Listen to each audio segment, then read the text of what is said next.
going on, everybody? So real quick before we get into this episode or part, so we're essentially caught up to the Guide 3 story, and if you guys are unaware, we've actually been getting what feels like monthly updates that add to the story, and I think it's going to stay true. You know, each month we will probably get one or two.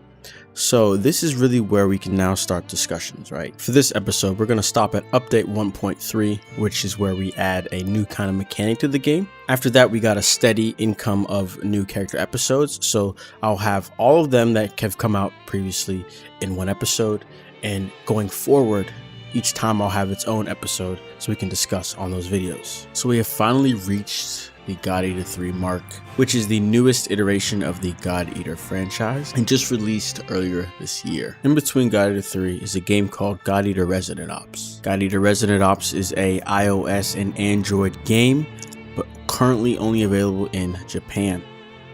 And with this being a gacha game, the story is still continuing, and honestly, who knows when it will end. The game is set 4 years after God Eater 2 Rage Burst, and the setting of the story is revolved around moving to the Fenrir headquarters in year 2078. Background.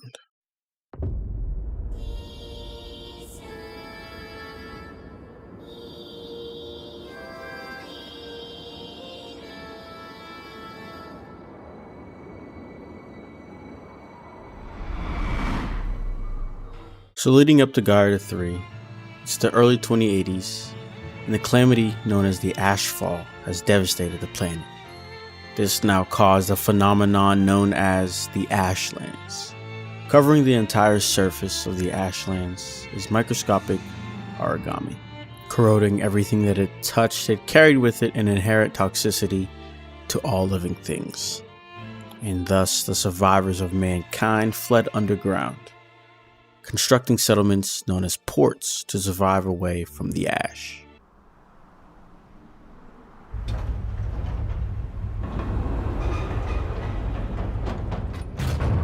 Due to this climate change, ash-born origami appeared and were seen to be invincible at the time. And by devouring God Eaters, they could enter Burst. And then a highly evolved form of origami, which was thought to be a kind of ashborn, appeared. What they actually were humanoid origamis, and they were targeted constantly by ashborn.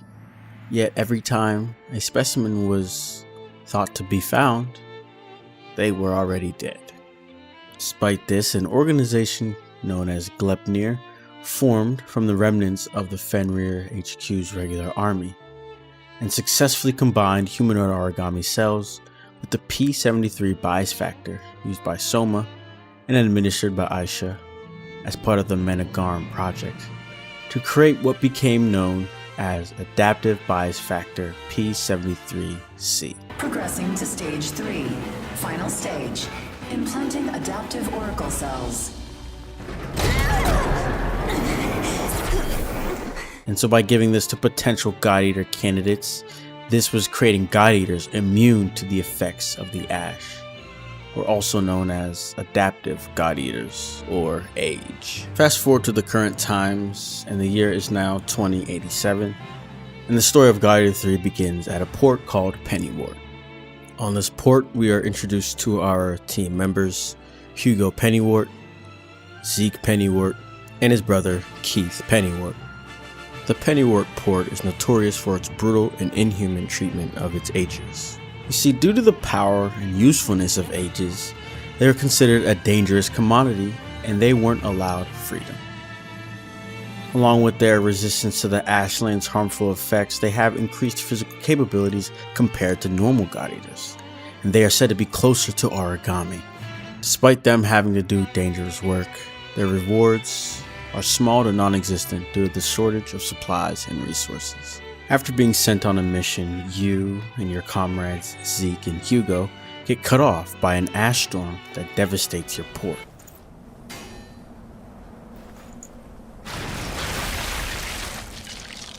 No good loot again?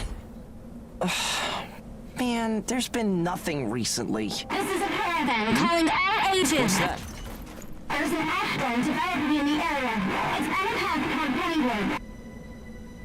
An open channel? Who and where is that from? We can't make out what you're saying. What in... Huh?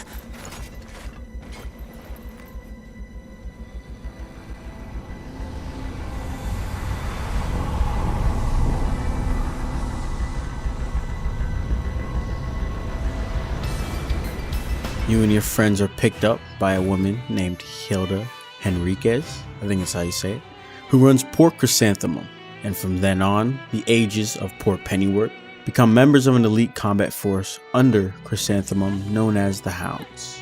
You see, in order for each port to obtain the means to transport goods and share information, as these ashlands are so aggressive and expand, packs of mobile fortresses are needed, and caravans which were able to travel within the ashlands were quickly constructed.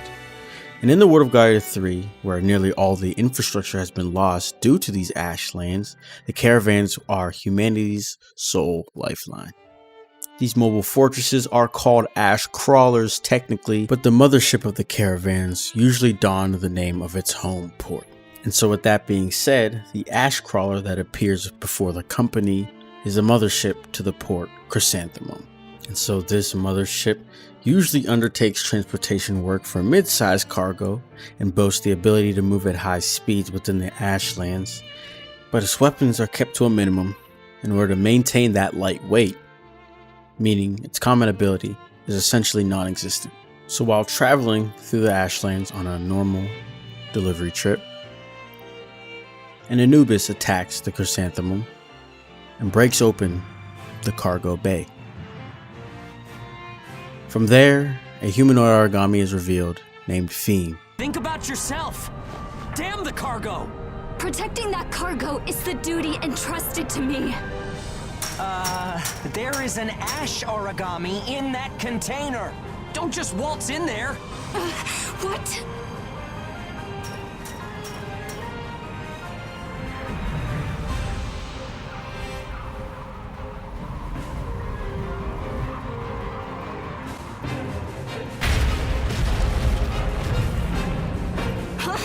Is that a human? So like I mentioned, the Chrysanthemum is more of a cargo ash crawler. So through this, they take jobs from other ports to do delivery. And one of those ports is Gleipnir. The humanoid origami theme was Gleipnir's cargo. I think you can probably guess that's pretty important cargo, regardless of what they want to do with it. And so with that in mind, we're introduced to Claire Victorious, who's the Gleipnir God Eater tasked to watch over the cargo. And while the original orders were to turn Theme over to Gleipnir for experimentation, Theme assists the team by taking down an Ashborn known as Ra. Huh? What? That response. This can't be right. Fiend is out there without any gear.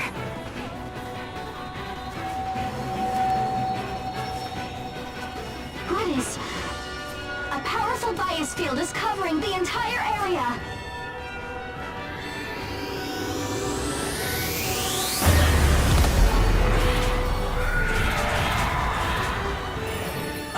I'm healing?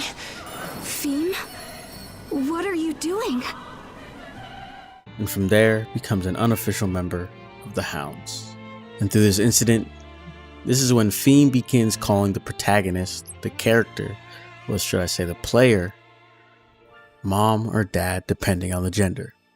The Chrysanthemum joins up with Gleipnir's main force and the rest of the ports in Northern Europe, and in cooperation with the Governor General of Gleipnir, Abraham Gadolin, they deal with the scheme by a corrupt Gleipnir scientist named Inukai, who is trying to reacquire Theme.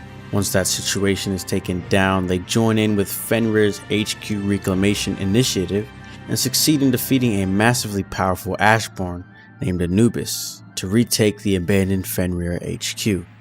If you weren't aware, Anubis is essentially the flagship origami for Gaia 3. But the story doesn't end here. But real quick, before we get into this last half of the Gaia 3 base story and then talk about the updates, I just want to dial it back a little bit and explain two specific and very important characters. As I've touched upon before, the Governor General of Gleipnir is Abraham Gadolin. Interestingly enough, he is on the older side, and it's even said that back in God Eater Resident Ops time, he was on the front lines as a God Eater. The next important topic would be the Crimson Queen. So the Crimson Queen is an age resistance force led by the Governor General, Abraham Gadolin's son, Werner Gadolin. We don't see Werner too much, but the term Crimson Queen is very prevalent throughout the game, mainly due to them causing ash storms, and so this in return really causes problems for everybody, meaning that everybody was trying to figure out why and how they were doing this.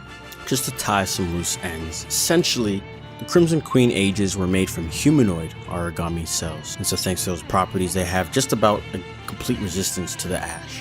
And so with this ability, they took shelter in the ashlands to hide away from essentially the government trying to really mistreat and prosecute ages. And what business does the Crimson Queen have with us? If you plan on hurting my comrades... I don't want any violence. I'm here to talk. Hear me out for a moment. Go on. What we've built here is a nation of ages.